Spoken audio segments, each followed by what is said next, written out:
Double D, 25, 7 and 7. Take me through last night, how you knew you had to play well tonight. We had to come out aggressive. It was do or die, literally. We was on our home court. It was on me and LA to come out and be aggressive, and that's what we did. And some people talk about role players, meaning that you and Lamar, you guys had to step up and lead the way, because when you do that, the bench kind of follows. Yeah, everybody else fall in line after that. Everybody else get easier shots when we get it going. Me and him was aggressive tonight, and everybody else got it going as well. And speaking of the aggression, how big was you guys to settle the boards in the fourth quarter? Because in the third quarter, they was out rebounding you guys. It was big. At halftime, Pop discussed that, let us know we was getting out rebounded, and we tried to buckle down. Team rebound after that, and we did a better job in the second half. So it's safe to say you're not ready to go home yet. So how do you bottle this up, go on the road for Game 7 and get a win? That's what it's all about. Game 7, live for the moments. Got to lay it all out on line. Appreciate you. Yep.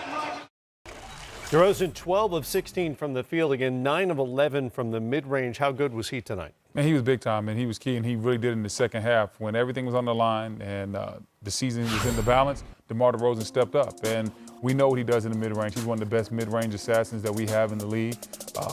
He was aggressive. He made sure he took shots. He hit shots. He was efficient. And that's what you want your best players to do, step up in the big-time moments. I was very proud of DeMar Derozan tonight and the effort that he had, especially in that second half, the third quarter specifically.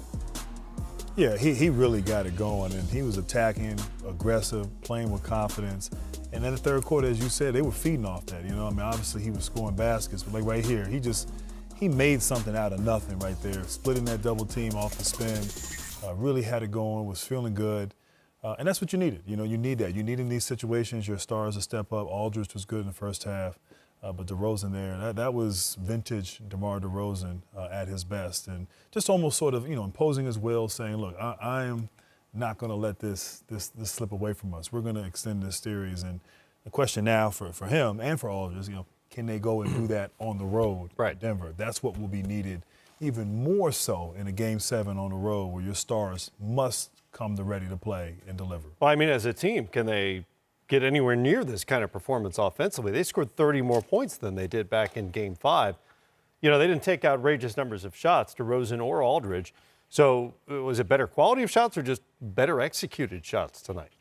I think it was probably a little bit of both. I mean, I think they got some better looks, and they stepped up and knocked them in, and that's what we talked about in the pregame. Look, they haven't made shots, and they've missed a lot of open shots that have been there in the last two games. And so, they weren't a bad shooting team. They weren't a bad three-point shooting team. They just don't take a lot of threes. Right. To get to a point where they're more efficient, 57% from the field, getting to the free throw line, making some threes. They made 10 three-pointers tonight, shot 41% from the three-point line. Those are good numbers for them. Good numbers. And it's going to be a little bit more difficult on the road, but they're going to have to execute, and they're stars. I mean, Aldridge and DeRozan, they're going to have to set the tone like they did tonight.